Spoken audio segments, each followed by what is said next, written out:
Hey, welcome back to another edition of Open Shutter. And I have the pleasure of welcoming Jordan, man. Thanks for taking the time and coming on this thing.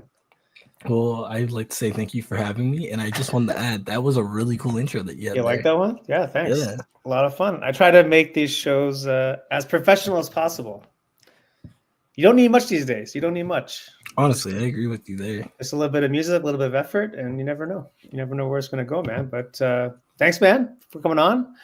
For the people that don't know who you are, maybe like, what do you want people to know about you?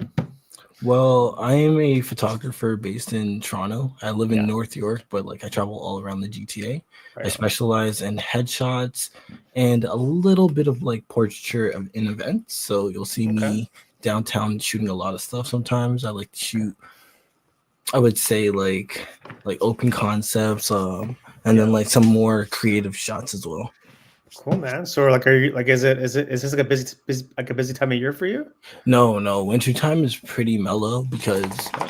most people are not looking to do shoots. Yeah. You might get a couple of jobs here and there, Right. but wintertime is relatively low key. I Okay. find there's a lot more event work. So you'll get Right.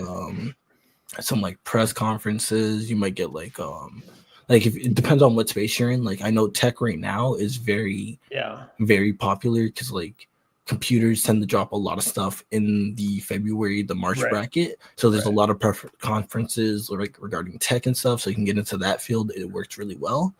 But Yeah. other than that, most people don't want to be outside during the cold. Most I people don't. don't want to travel. Most people don't want Right. to drive, especially with all the Right. snow we had. So it's a Right. little bit Right. quieter. Yeah, man. Interesting. So, what makes your stuff unique in like the Toronto So marketplace? Like, yeah.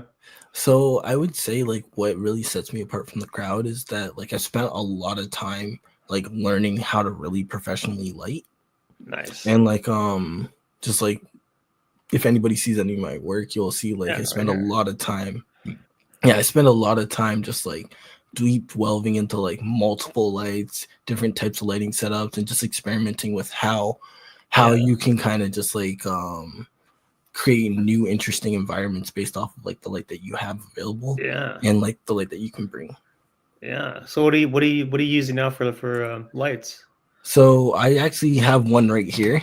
All I'm right. using You I'm want? using one of my pocket lights. It's an Uh, 8200 Pro, all right. and I'm just using it as just a light for myself, so I'm not so Yeah. flat. Yeah. But I have three 8200 Pros because I have to travel with my equipment. I got to keep Yeah. it light. And Yeah. then I have two speed lights as well, and I have my two cameras. Okay. Is that heavy? Um, I say if I'm traveling around the city with my carrying case, it's about 100, Yeah. 150 pounds depending on what I put in. Ah, that's a lot of weight, So bro. it can get heavy, but it's a carrying case with wheels, so it's not so bad. Right. Interesting, man. Lighting, eh? It's a whole beast in itself, right? Oh, 100%. Yeah. How'd you learn? So I'm gonna say this. I went to school originally for photography. All right. What school? Um, What school? so I went to Humber and Seneca. Okay. So while I was at school, I didn't necessarily like what was taught. And Yeah. I'm gonna say this for anybody who wants to learn lighting. Mm-hmm. YouTube is your best friend. Mm-hmm. Look at all different sorts of lighting patterns, all different sorts of lighting styles, Yeah. and just kind of find what you resonate with and then work towards figuring that out. And Uh, the best way for myself was I would look at a picture and try to reverse engineer it and then recreate it myself in my own style. ah. Because the ultimate way to learn is to look at other work, see what other people are doing, and then Yeah. understand how they came to make that piece. And if you can't break it down yourself and understand how it was created, that means that you have a gap in your knowledge, and that means you Right. have something that you can learn. Right. Yeah. For sure, eh?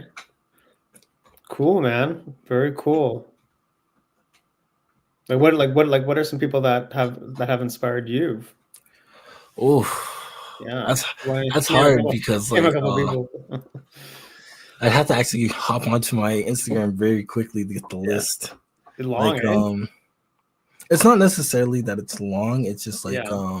off the top of my head, I'm horrible at naming people. Ah. Um when I was in school, like one of my professors, and to this day I still consider him a mentor. His name was Neil Ta.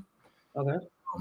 He gave me a lot of great advice, but he also pointed me to a page called ISO 1200 magazine.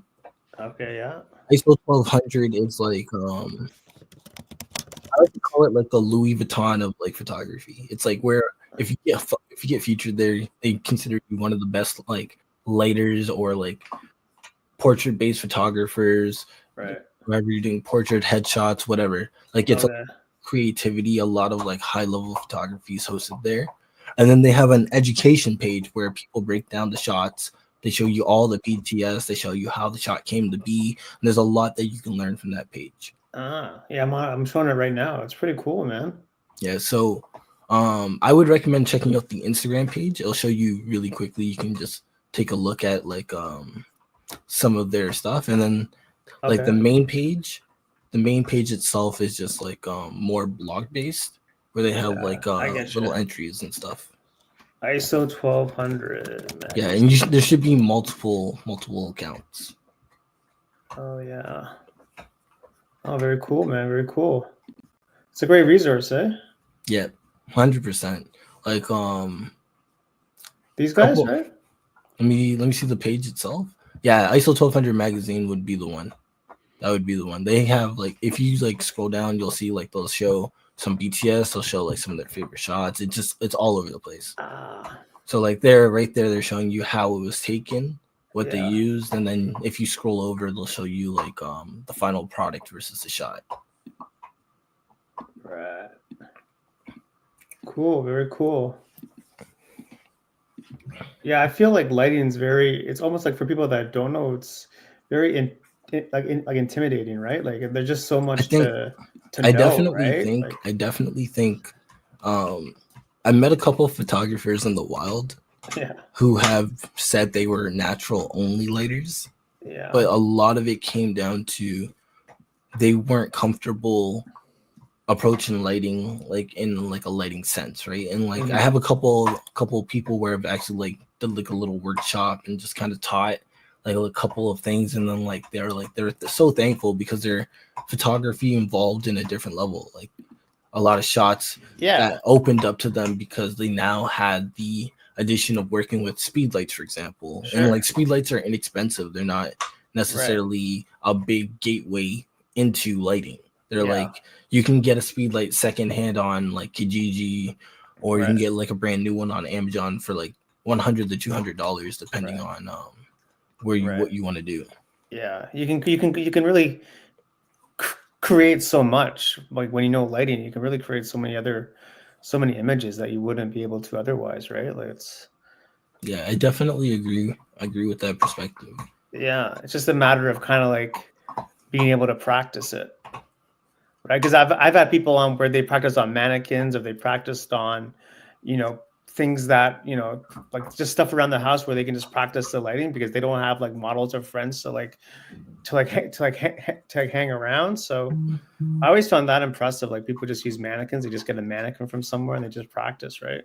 I'm not gonna lie, I was actually thinking about getting one myself because I've been doing a lot of self portraits like in recent times, just because I've been like working on like other projects. Like don't take what's on my Instagram for say, but like I started doing videos and I've been doing a lot of script writing because I realized if I'm gonna post to Instagram, I'm gonna have to be able to have like 10-15 videos in like reserve so I can post on a timely schedule. So I kind of stepped back and just started script writing and started recording all these different videos that I want to put out.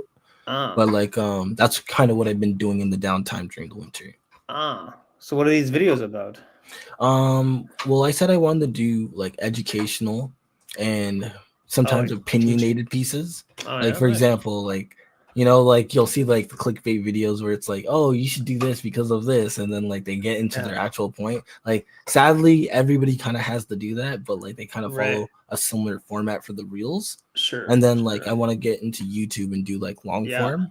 But like long form will be more like breaking down like a whole portrait thing and like trying to make it as interesting and knowledgeable as possible without like over speaking.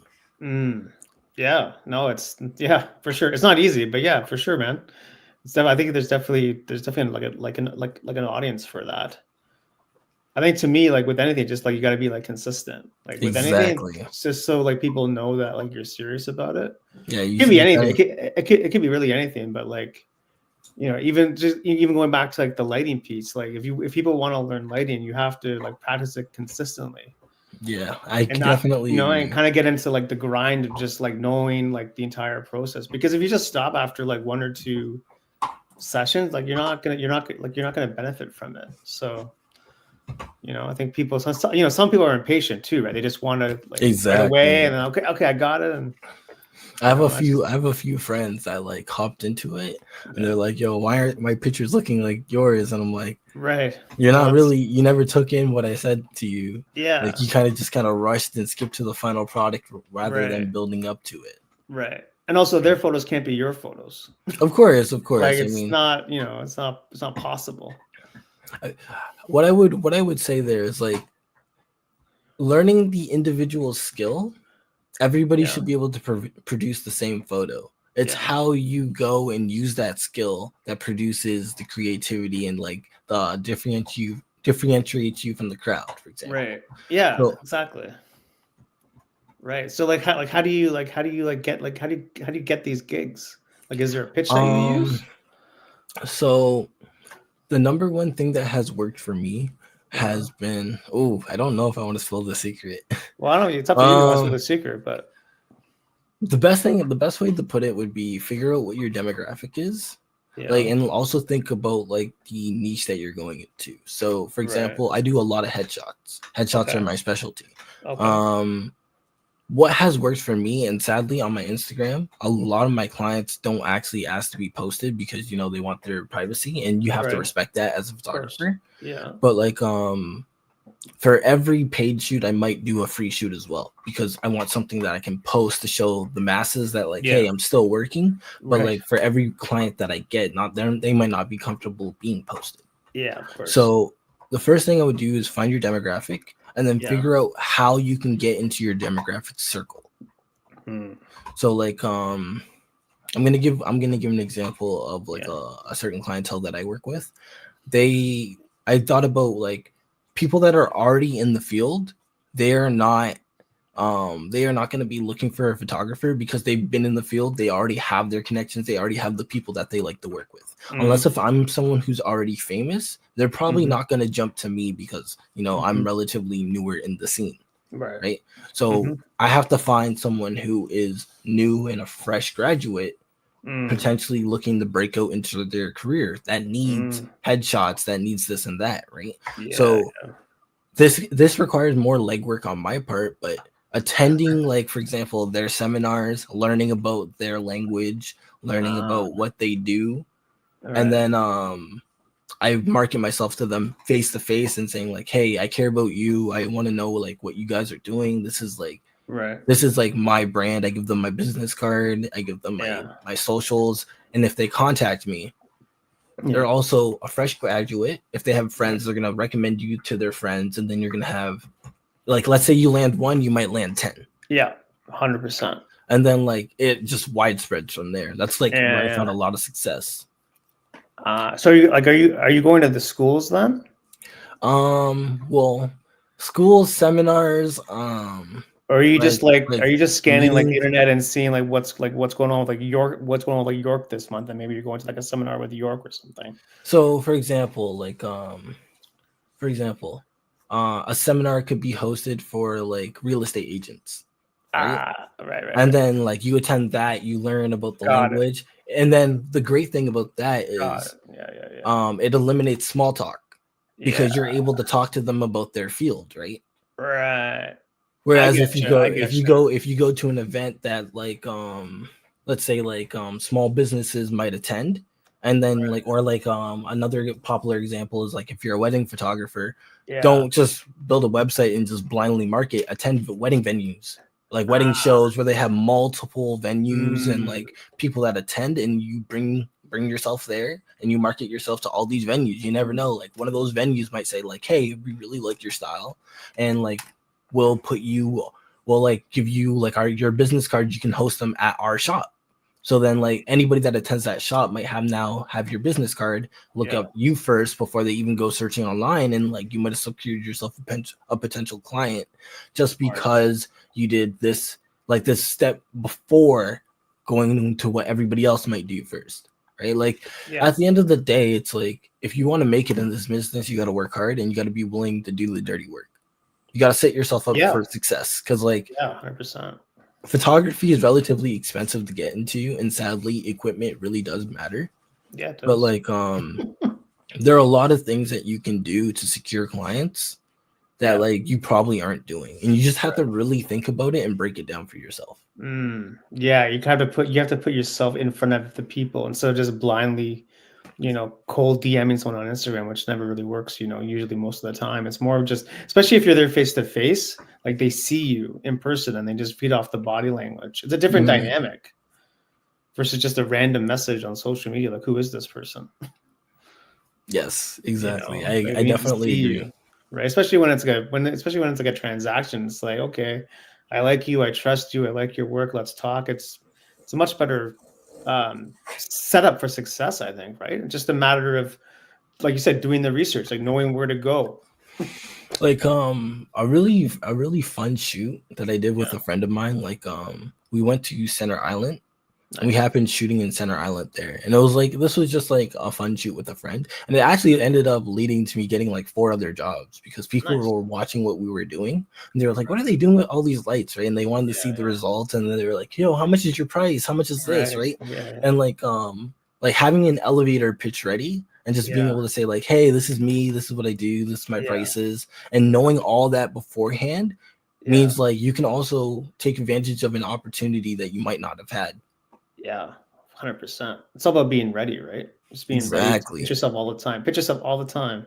Always be closing. ABC. Always be closing, right? Like, but it's a different skill set, right? Because like, some people don't like the sales aspect of it. They don't like the marketing aspect. They don't like the networking aspect. But it is, like you said, it is essential to be able to do that if you actually really want to grow a business. I would also say like for those who are product photographers, right? Like it's a whole different skill set in mind, but like you kind of have a little bit more freedom that you don't have to interact with people as much. Right. If you want to shoot product photography, shoot the brands that you want to target.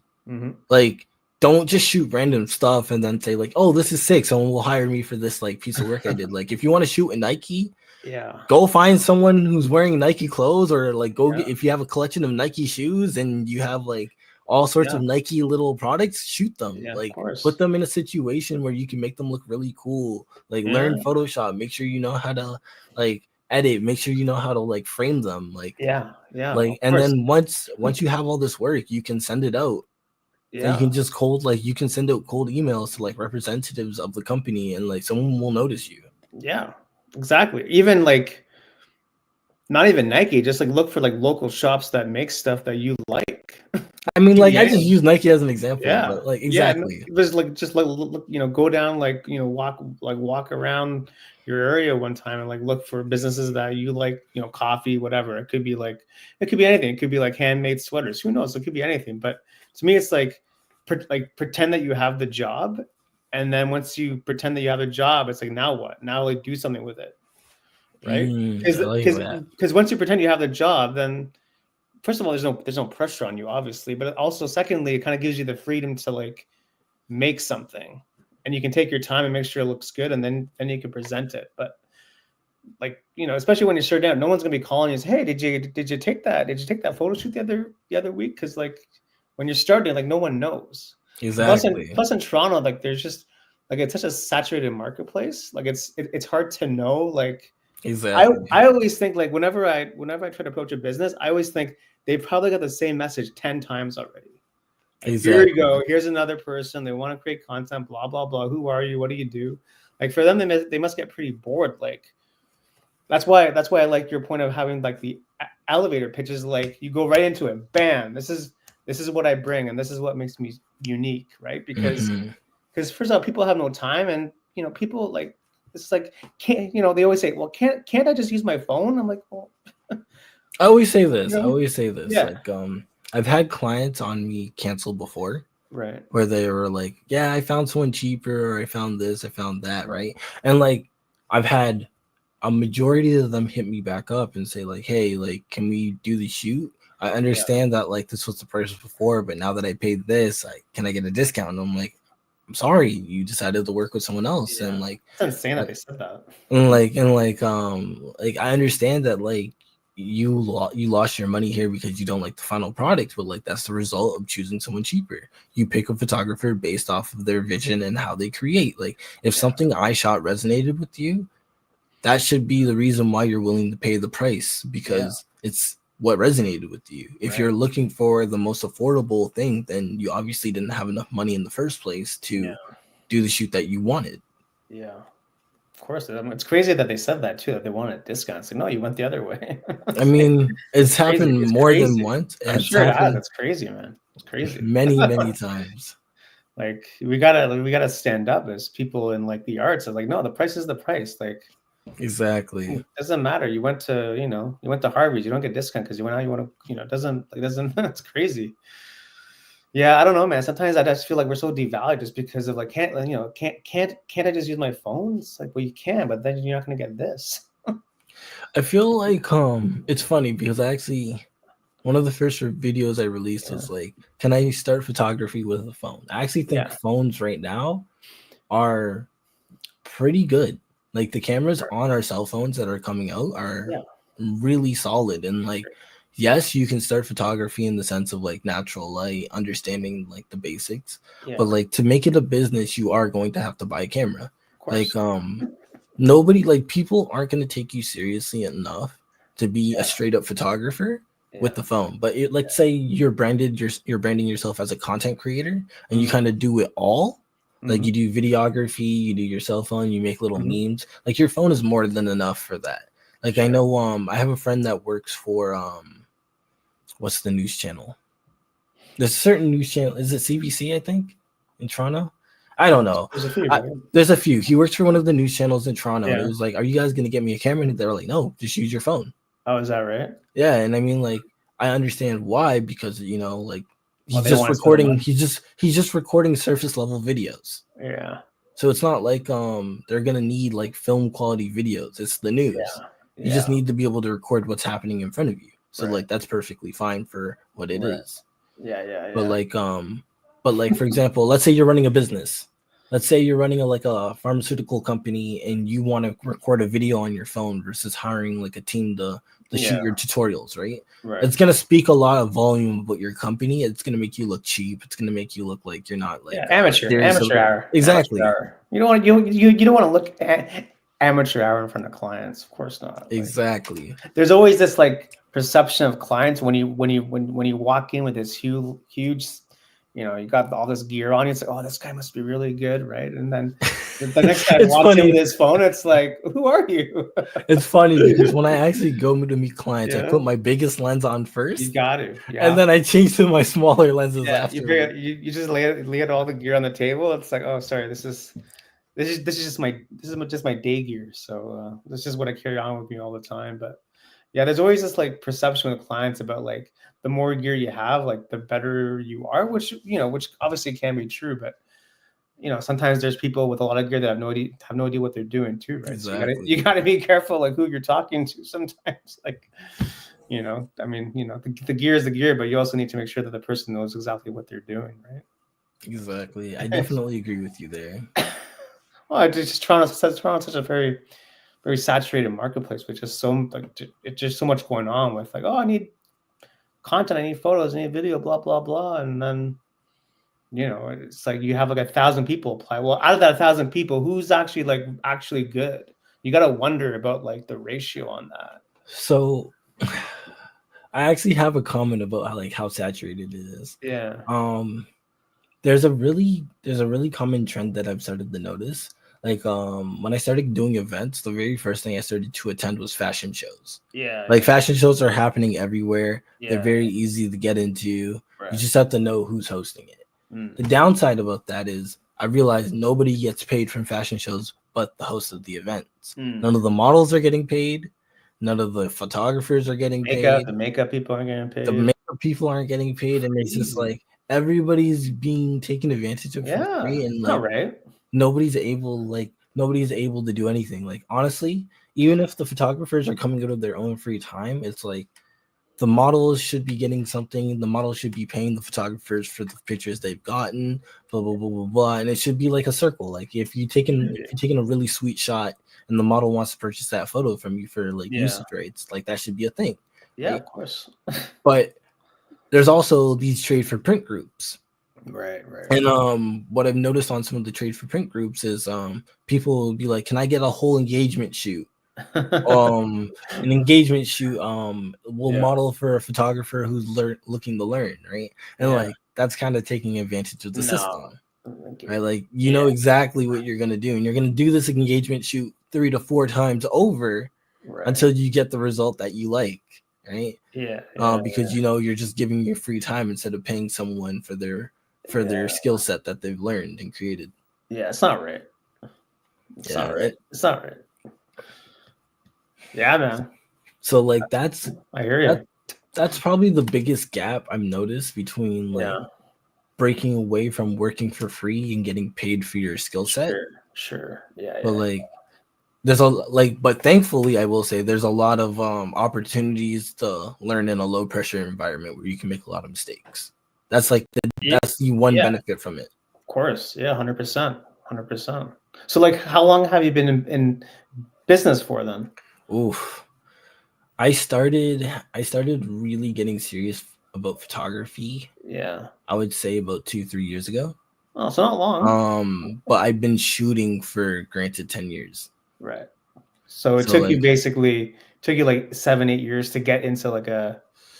I wouldn't say that it took me 7-8 years. It was just like my priorities weren't aligned with photography at the time. It was kind of like I had a general interest in photography, but I really didn't know how to make it profitable. And then I was like also in and out of school for different things. And then I realized like, you know what, I really want to jump into photography and take it seriously and give it my all. And that's when it started really clicking. And like people that were also taking modeling seriously and business owners that were trying to take their business seriously, like I found my paths were crossing with these people a lot more. And like I realized like, hey, like I'm starting to get to where I need to be in order to make this like a profitable thing. I see. So like did you have like another job before, or was it just like yes I was working school with a part-time job. Okay. And then like I was working full-time at one point for this other place, and then I was working full-time with like a photography studio. Okay, cool. And then like they relocated overseas during COVID. So then I decided to go like full freelance and just kind of like be my own boss and like work my own hours. Yeah. Like I definitely do, but last summer I was definitely tired because last summer I knew I wasn't gonna make a lot of money because like I was trying to build my brand. Okay. Right? Like I would say like your first year out, like take whatever you can get, but focus more on building a sizable portfolio that kind of covers all your goals. So like I was trying to meet people that were like let's say if I went to a fashion show, for example, I was looking for a model who I could bring into like a vision that I had and then like capture that vision, right? So like for example, like one of my goals was to get on ISO 1200 like on their education page. And I got featured on their page twice, and that actually led to me getting 2 different jobs. Nice. Like 2 really high paying jobs for like what I was making compared before, right? But like that was like a lot of going out shooting with people, really testing the limits of my equipment, then trying to understand and reinvent it, and then just trying to figure out how do I balance this with this and make this work. And then like I realized like what I was missing. I'd go study, I'd go to YouTube, study up on that, or maybe make like a note and then like say, okay, if this doesn't work, I can do this. And like and then I realized like, oh, this is not so bad. Like this is actually very much doable. I have enough equipment already. What I need now is I need to go shoot and I need to go meet people that are gonna, how do I say this? Meet people that are marketable. Yeah. Okay. Because like I do believe in shooting the average person, but I Yeah. do believe you need that model type individual that you can post on the front of your page as well. Like an average person that's like a model. Not necessarily an average person that's like a model, like like, you know, like if you look at like Vogue magazine, right? Like they're only shooting the best of the best, right? Yeah. Like you're gonna wanna find someone who is beautiful in the standard person's eyes, and you're gonna want to be able to lead with them. But it's also important that you shoot someone who might be considered the average person, because that means like the wider audience is able to relate with you. Yeah. Like you don't want to be a photographer that's known for only shooting beautiful people. Right. But you want to be able to have the skill set to shoot the average person, and like a model like person. Like you don't want to be able to waste someone's time because you're like, oh crap, I don't know like what's the best lighting profile for this individual, right? Yeah. I hear you. You want to have the skills for everything, basically. Just give me all the jobs. Exactly. I can do it all. Yeah, man, that's cool. I like it. So what's been the biggest challenge of having your own business? The biggest challenge of having your own right now, what's the biggest challenge you have right now? The biggest challenge I would say I have right now would be how easy it is to get demotivated because of being tired. Like burnt out? Like in the summertime, I was working some weeks like 70, 80 hours because I was just outside constantly shooting. Just not even editing. No, like shooting, editing, like the whole 9 yards, like the whole process from start to finish, like invoices. So like let's say like let me give you a day by day example. Please. I might meet with 4 different individuals throughout the day. Yeah. So like I have 2 free shoots, 1 paid shoot, and then like maybe like a business meeting with somebody. So like let's say 10 to like 1 a.m. I was shooting with somebody at like Graffiti Alley. Then I'm heading out to like Lake Shore by the water, and I'm shooting with like a paid client over there, right? And then I'm heading back over to like, let's say Dundas Square, and we're doing a shoot over there, right? Like that would have been like an average day for me, right? And then after that, like I'd be coming home doing like a online Zoom interview with somebody talking about like their vision and what they would need and if I'm able to provide that or not. Okay, I hear you. And then after that is the editing queue. So like I'm archiving all the photos I took for the day. Then like I start doing my minor edits. I send it out to the clients. The clients will select their favorite shots because like I don't operate on a like, oh, here's all the work and then you can have the whole portfolio. No, I am very much like you pick your favorite 20 shots or your favorite 10 shots or your favorite 5 shots, whatever we agreed to. And then anything that you want after that is a fee. Got it. Right? Smart. Yeah, anything after that is a fee. It's like, and obviously I want to shoot 100 shots that they like, so you know they're willing to buy more. Yeah. But like I never give everybody the whole portfolio. Like some photographers I know will be like, yeah, I'll give you a whole digital gallery of everything that was taken. Yeah. Here's 12,000 photos. And then like they'll give you a digital gallery of like 1,000 shots that you've taken, but like, you know, I'm only gonna edit the top 20 photos that you choose. Right. And I think that's pretty much pointless unless if you're shooting weddings or events. Yes. Like those are like, but like at that point you'll have like a different rate and a different fee for those. Yeah, I couldn't imagine giving someone 1,000 photos. Like what? Like, I've definitely been there where I've shot like 5,000 photos for something. Crazy. And like called it down to like maybe like 1,250. Yeah. Oh man. So it's like the grind is like what's the most challenging, eh? It's like just like, yeah, I'd say like the grind. And like if you do take an extended break, it definitely feels like there's like a wall that you have to break down to get back into form. Yeah, because it's like let's say if you had to take like a 2-month break because of family issues. Like for me, beginning of January I had some issues that were in the household and it kept me away from photography for about a month. And it was just like people were constantly inviting me to come out to shows, and like, you know, now that's not happening as much anymore. Like I kind of have to remind everybody that like, hey, I'm still here. I gotta go out and like rebuild a little bit. Yeah. But like, you know, once like people know that I'm shooting again, they're gonna be, hey, come out to this, come out to that, come out to that again. Yeah. There's this pressure of us always trying to be on the ball. Like we always have to be. There's always this pressure because when you're your own boss, like there's no one telling you to do stuff. Like you have to have that discipline. It's not even about motivation. It's about being disciplined to constantly just try to get business, right? And that I think that is probably the biggest burnout, just trying to get business. Like, it's not easy. Like I said before, it's a different skill set. It's a different way of thinking sometimes, right? So I have a question for you, Paul. Yeah. By any chance, do you do any photography or videography? I do video. I do video. Okay. Yeah. I do photo too, but I like video more. I actually like video editing more. I like video editing the best. So I just started doing video, and I'm like, oh, video is a different beast. Yeah. Video, I find video very difficult. You gotta care about it. You really gotta care. I do. I realize that now because like I shot a bunch of like, I'm not gonna say low end. It's like beginner videos, right? Yeah, that's fine. So I shot a bunch of beginner videos, and I realized like, oh, these are kind of crap. And I'm like, I deleted all of them. Should have kept them, man. Because in 5 years, you look back and say, man, I came so far. Well, that's the thing, right? Like that's the thing. I reshot them. Nice. I reshot them, and I looked at the videos, and I was like, oh man, my audio is horrible. Yeah. So I was like, you know what? I'm like, what can I do on a budget that can help me improve the audio? And I just like looked up a bunch of like YouTube tutorials on audio stuff and like audio software and recording and such. Then like I was like, okay, what can I do with lighting for the gear that I have, right? Yeah. And I realized like I'm very limited in that sense because I don't own constant lights. I own strobes. Right.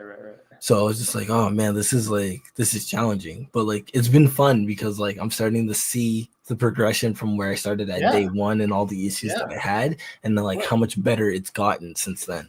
Yeah, exactly. You can really kind of really shape it into something that's really, I don't know, that you're really proud of, like it's just, with like video editing, like especially when you're shooting it too, like you have, you're wearing so many different hats. Like you're the shooter, you're the editor. Oh yeah. You're like the sound guy. Like these are all like jobs for people in their own respective field, right? So, people that want to start YouTube, it's like, yeah, it's cool, but just you're, especially when it's just you, it's like you're doing like 14,000 jobs by yourself, and that's just like the nature of the beast. But I mean, exactly. Or like when but when you're done with it and you see it and you like it, it's a really good feeling. It's like it feels like you really made something.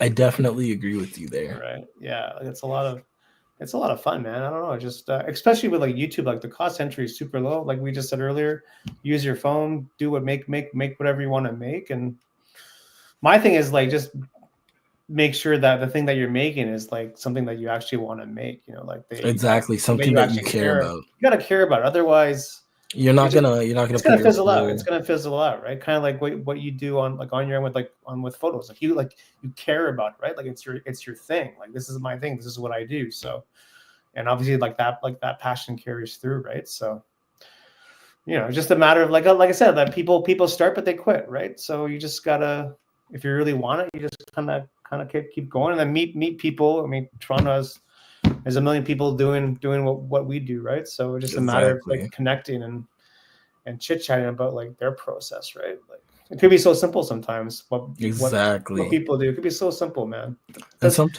And I was also gonna add, like sometimes it's just one break that you need that really gets your career started as well. Yeah, like you never know who's watching when. Like that's just the power of the internet. Like you never know. You don't need like 1,000 people watching your video. You just need the one person that can actually do something for you. And maybe that person knows someone at this agency, or they know this client, or who knows, maybe there's an event, maybe come out to the event and then maybe you meet someone there. Like it could be a whole like dominoes thing sometimes with the internet. Like you just never really know. You get posted and then like on to the next one, right? So it makes a ton of sense. Yeah, I definitely agree with you. Yeah, like it just, I don't know, man. Like the internet does some weird things sometimes, It's like the Gary V like approach, right? Like you never know. Yep. That's what he says. Like you just never know. So like maybe it doesn't have to be today. Maybe they're watching this podcast and next year it's like, oh, okay, let me just call Jordan. Like okay. Oh yeah, I watched that podcast from last year. It's like, oh, I really like your stuff, and You never know, man. That's just like, to me, it's like you always have to kind of be in the game and just kind of like be constant. Again, it goes to like the burnout, but like just be kind of like just consistently posting stuff, whatever it is, whatever you do, photo, video, could be anything, could be painting. Who knows, man? And like I said, see my dog in the background. Like I said, I mentioned this earlier. The reason why I haven't been posting anything recently is because I wanted to create a bunch of video stuff. Yeah. But like I've also realized, like, if you're gonna get into like reels and short form content, like you want to have a reserve.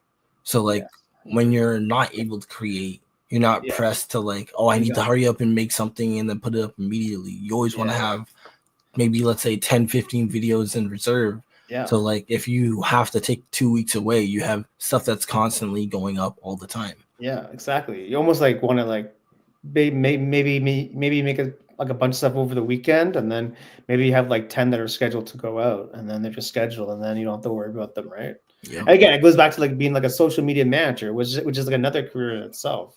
Now you're like a social media manager. Now you're scheduling posts, and I mean, thankfully, there's a lot more tools that are like available to us now.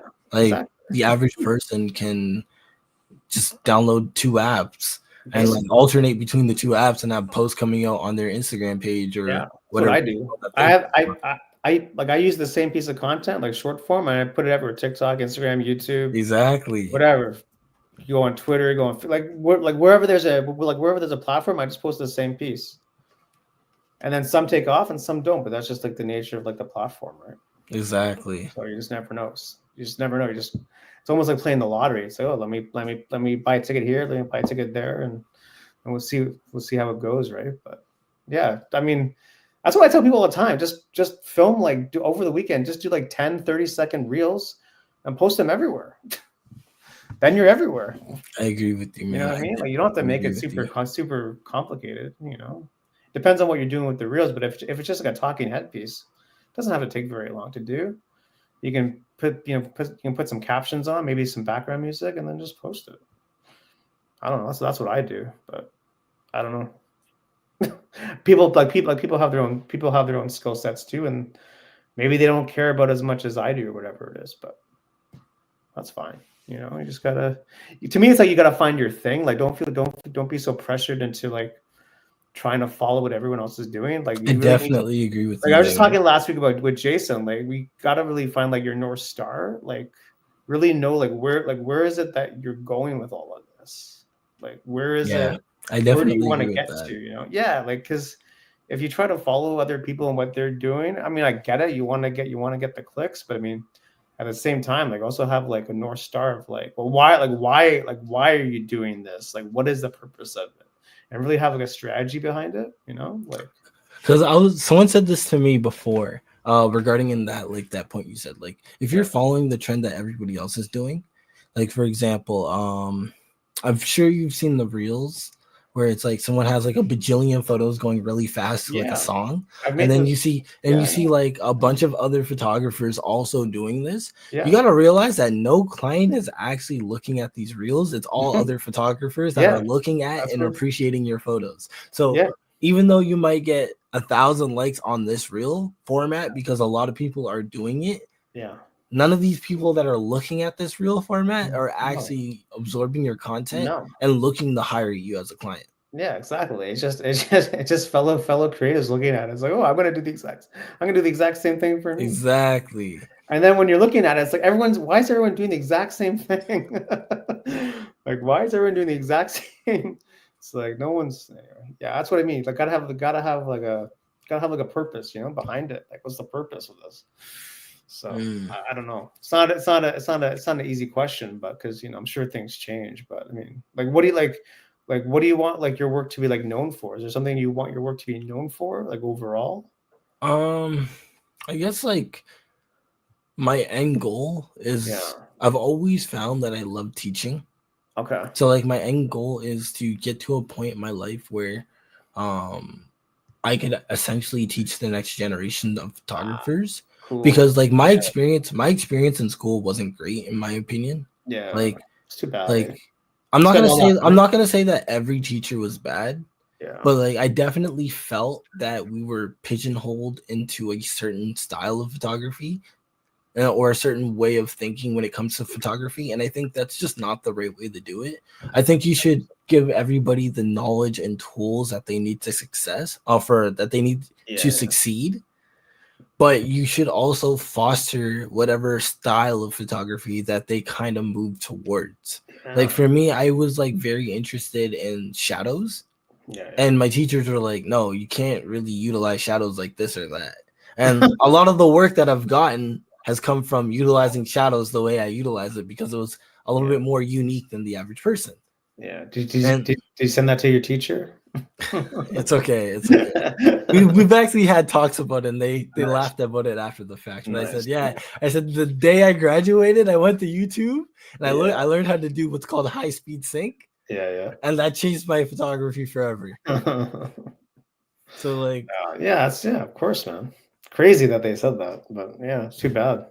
I mean, it is what it is, right? Like, just because something works for you doesn't mean it works for someone else. And like, of course, once we like, you can only teach from the perspective of what you know, but like, you also have to be, as a teacher, you also have to be willing to learn from those around you as well, so you can grow as an individual as well. Yeah. And like, I think, I'm not gonna say every teacher was like that, but I think there were some teachers that kind of didn't want to acknowledge that fact, and like, a lot of the students that like I graduated with, they don't work in the field anymore because they just felt like they weren't relevant.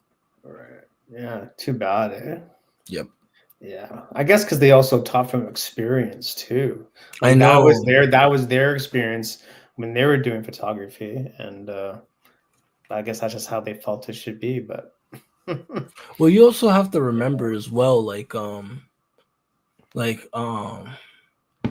I know a lot of programs are now updating recently, because like we have had a lot of leaps and bounds in photography in terms of equipment and like what is available to us now.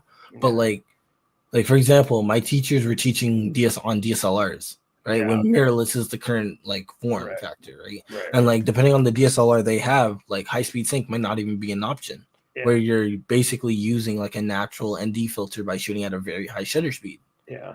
Right. So it's just like I've gotten comments on my pictures that are saying like, oh, why are you shooting at like 600 shutter speed when you could use this or that, right? And I'm like, have you ever considered that I might not have this or that? Right.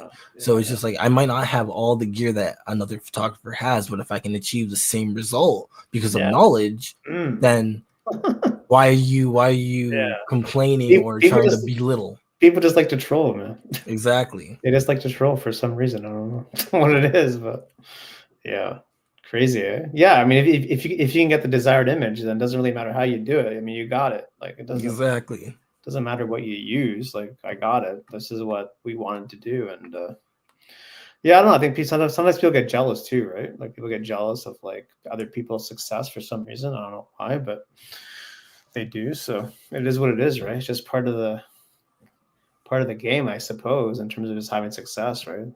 Exactly. I definitely agree with you there. Just gotta move on, right? So keep on trucking. So you want to be a teacher? That's cool, man. I like that. Yeah, that's like one of my goals. That's why I like my short form content and long term content is definitely going to be more educational oriented. Right. Because like I was thinking about like, how can I transition? Like, I do have my degree, like, but how can I transition and showing that like I'm successful in this shape or form, right? Because like I think about like applying to be a teacher in college right now is going to be very different in 30 years, right? So I was thinking about like, maybe it'd be a good idea to create all these educational contents to show that I know what I'm talking about. Like, I've been adapting with the times, or I've been experimenting, I've been learning different ways, and like I'm also trying to pave a way. Like because like every photographer probably wants to own their own studio, but like I've spoke with family and said like, if like I'm ever in the position, I would love to be able to have my old cameras be readily available for young students to come to the studio, take like a set like once a week or something like that, and they can just create something. Like if they want to shoot an album cover for themselves, or if they want to shoot like a little music video in the studio, let them do it. Because a lot of times students feel like they don't have anything available to them. Yeah. And like this could be like someone in high school or someone like that's early university or college or whatever. Yeah. They feel like they don't have the resources available to them. And like if you just give someone a resource, you never know how you might shape their life. Yeah, you never know. You never know. Right. So it's just like it's something that I would love to be able to do to give back to the community in the future if I'm ever in the position. Man, that'd be awesome. I think some people just need like the opportunity just to like be able to like practice, right? Because they may not even have a camera, right? So exactly. You just never know. Like you just never know like the background of people. You just don't know like what people's situations are. So it could be people out of college. It could be people in their 50s. You don't know. Maybe people take up photography at all ages. So it doesn't really it just matters in the sense of having like just like the resource, right? But yeah, it'd be cool to have that, man. That'd be really, really dope. I think honestly people just want a platform too to like come out to where they can feel comfortable and like and just like converse with people with like-minded people, because I don't know, I find like in Toronto it's very hard to like meet people just randomly. Like you need to go to like an event or a meetup or some sort of I do agree with you there. I do definitely agree with you. It's hard to like you just need that kind of like space for people to come, and then it's easier to like kind of like break the ice, right? So that's just the way it is, I find, in the city, right? But I don't know. So fun fact about events. I actually hosted my first event back in January. Nice. So like last month. No, sorry. December. I was supposed to host one in January in February, but it just didn't happen. I'm gonna get back to it on March. Okay. But like what was the goal of the event was to create like a space where photographers, models, and potentially makeup artists could come through. And everybody is basically sharing a common space, because as a photographer, studios are pricey. Yeah. Like especially like the higher end studios, they get very, very pricey. So the goal of the event was just to create a space where everybody is equally sharing the cost.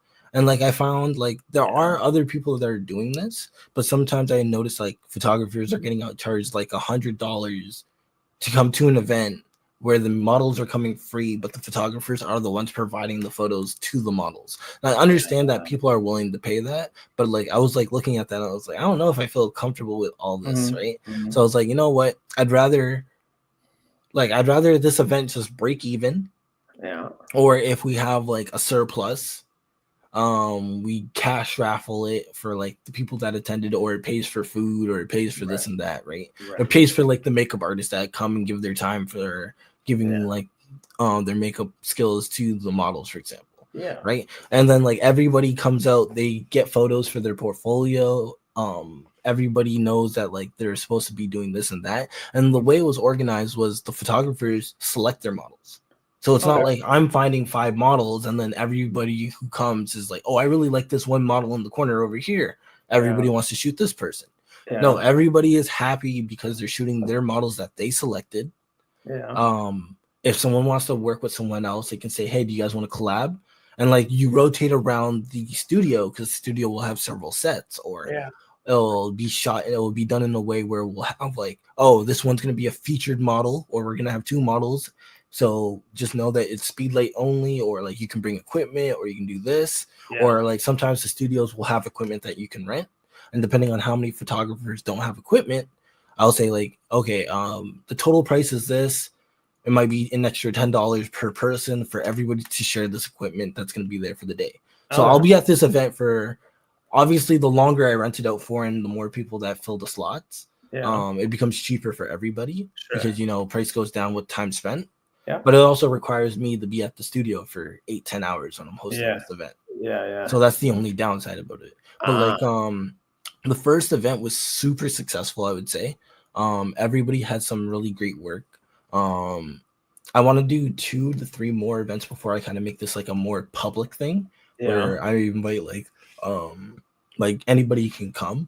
But like it's right now, it's kind of been like people I met at like shows, people that I met at things. It's kind of been like a more like close community. You're sending them a text message. You're just sending them a text saying you're free. You want to come out. Well, it's more like people in my circle.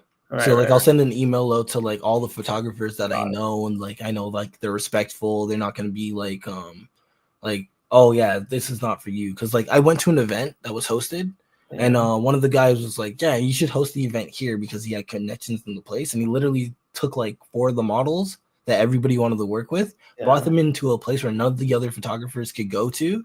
Crazy. And then like we were all like, what the hell? Yeah. What happened? What happened? Did you confront we just left. Like we just left. Like we're like, yeah, like this is a waste of time. And like it's just kind of like what happens like when stuff like that happens. Right? You know, like for him, he might have gotten some really good shots, but like like he was also the person who recommended the place and this and that. And ulterior motive, maybe. It was like he knew he could get away with like murder at this spot, but like he knew like we also couldn't be shooting in this spot. Right. Wow. It's kind of greasy. It's kind of a greasy move. It is what it is. Yeah. It is what it is. Yeah. All right. Well, where was the event in December? So I hosted it at a studio called Vintage Light Studios. Okay. Yeah. They're well known for having multiple sets that are like vastly different. They had, I want to say, like 6 total sets, 6 or 7. Nice. So we had basically 5 groups rotating, and then there was always a free set that if you were bored of the set that you're working to, you could go to the free set. Yeah. But like every 15 minutes we'd call rotate, and everybody would rotate counterclockwise to go to the next set. Nice. And then like we had dividers for those that were using constant light. So like light wasn't shining on other people's sets. People were using flash. Some people were shooting natural. It was like it was all in all really good. Nice. It went really well. There's a little bit of chaos at the start because some people showed up late, some people showed up early, but like once everything got going, it was really good. Nice. And people helped each other clean up. They helped. Really? But yeah, like everybody was like when I said like it was like super respectful. Like everybody was like, "Do you need help with this? Do you need help with that?" And like we were gone like with 10 minutes to spare. It was really good. All right, so you can do another one, huh? Yeah, I definitely want to do another one. I think the biggest challenge is finding venues that can host multiple photographers without like everybody biting everybody's shot, essentially. Right. Yeah. Because like, you know, you can go to a studio and, you know, there might be 2 to 3 places to shoot, but then like how many photographers can you realistically bring in this space? Yeah. Right. Yeah. So like for the smaller studios, I was thinking about having like a featured model, and then like we all bring our speed lights and we work off of that. Okay. But like a lot of us are gonna have very similar shots, sadly. Yeah. And like that's the downside of that. Yeah. But like to shoot in a space that everybody wants to shoot in, like sometimes it's a sacrifice you got to make. Yeah, I guess you can't have it all, eh? Like you just can't have it all. You know, what's your favorite studio? Oof. Any favorite one? Can you say you have a favorite one? I would say like most of my favorite work is just shot like on the streets of Toronto, honestly. Nice. Like yeah. Okay. Like if I had a favorite studio, it's a tie between like Objects and Mint Studio. Okay. Right. Like those would be like my 2 favorite spots to shoot at. Yeah. In terms of street, like I don't really have a favorite street per se. Like like honestly, like I've gone with like friends and said like, hey, let's get off at this random stop on the subway, pick a direction, and go there and see what we find. Right. Oh, yeah, that's cool. And like we found like really cool stuff. Like like I also will say like sometimes like, you know, I don't have a permit to shoot in some of these places. Right. So like, you know, you got to be in and out. Yeah, you gotta be discreet. that's a part of being a photographer, because honestly I'd be broke if I had a permit for every spot I shot downtown. Yeah, it's Toronto's crazy. It's crazy with permits, man. You need a permit just to walk down the street sometimes. Like it's and I will also say like if you're shooting in front of a store, or let's say you're shooting in a location where it's like, you know, there's a store right next door, like knocking on the door and saying like, hey, listen, this is what we're doing. We're going to be here for 10-15 minutes. Is it okay if we shoot in this alleyway next to your store? Yeah. Sometimes they'll say yes. Sometimes they'll say no. But like being upfront and real with people really do appreciate that. And like sometimes it's just like, you know, you walk down the street and find another alleyway. Yeah, because they're going to see you regardless anyway, so they might as well just own up to it at the start. Yeah, like that's something that like I've also noticed that's really much worked for me. Yeah, man. Well, yeah, of course. Like they're gonna see you, man. Just like you're not doing anything like illegal. We're just taking a photo. Relax. Yeah. Yeah. Well, what are you gonna do? It's part of the game, right? It's cool, man. I like it. I dig it. Is there like a I don't know, like a celebrity that you really want to shoot? Like, is there like a? When I was younger, it was J. Cole. Okay. But recent times, yeah. If you could shoot any celebrity. Oof. Yeah, I know. I would say Ryan Reynolds, but I worked on a film set. I worked on a film set with Ryan Reynolds. So yeah, is he a cool guy? He's a pretty cool guy. He actually came to our college, and I met him in person as well. Ah, right on. So like I had like a full on conversation with him and everything. Cool guy. Yeah, he's a really, really cool guy. He's a jokester for sure. Cool. I guess the only other person that I would say that like would be really cool to shoot. Yeah. I don't even know his name, but the guy that plays Professor Xavier. Oh man. Let me look him up. In X-Men? Yes. I forgot his name. Patrick Stewart. Yeah. I love the characteristics that old people's skin have. And you can create like his bald head. Like his bald head is just like the way he's aged is so interesting to me. And I think like what's up, Marks? The way he's aged is like super interesting and like I think I would create like a really phenomenal portrait and like low-key lighting with him. Would you? Yeah. Yeah, like that'd be dope, eh? Patrick Stewart, man. For the portfolio. Just for the portfolio. You would get Ryan Reynolds and then Patrick Stewart. Boom. I got all your needs, man. Well, you never know, man. You never know. The Oscars are on Sunday, so. Oh, fair. It's a great time to get your celeb shots. Cool, man. Well, we're kind of up against the hour, so I just want to say thanks again for your time, man. Just want to say no problem. I think my little guy is like he wants attention. Wants attention? Yeah, he knows he's on the internet. He's got to get his 5 minutes of fame there. Yeah, what's your dog's name? His name is Mars. Mars? Nice. He had a hospital scare in January, so he was a part of the reason why so much time was taken away from me. Beautiful dog, eh? Yeah, he's a little quiet guy. Yeah, he doesn't bark at all. Makes no noise. Really, eh? He was in the room the whole time. Yeah, no, I know. You wouldn't even know it. Did you ever do any pet photography with your dog there? No. I tried. He doesn't like to sit still. My brother is not my dog, actually. It's my brother's dog. Okay. And my brother shoved the camera in his face like from the day he was born, pretty much. So he hates the camera. Right. He's just like, just leave me alone. Got it. He just wants to be cuddled. I love dogs, man. I'm a dog guy too, so I like dogs a lot. So shout out. Any final words for the people out there? I guess like the only thing I would say is like photography isn't something that happens in one day. You got to really and truly just keep shooting. Like, don't worry about the bad stuff. Everybody makes bad stuff. Like, you can't make good stuff without making bad stuff. So just keep shooting, keep working, keep grinding, keep learning.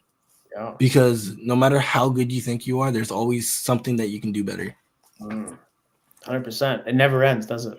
Yep, it never ends. The journey never ends, man. Cool, Jordan. Well, thanks again. People watching, listening. Jordan's links are in the description of this podcast. I'd love to have you back on sometime, bro. All right, thank you so much, and it was nice talking to you as well, Paul. Absolutely. We'll chat soon. Peace.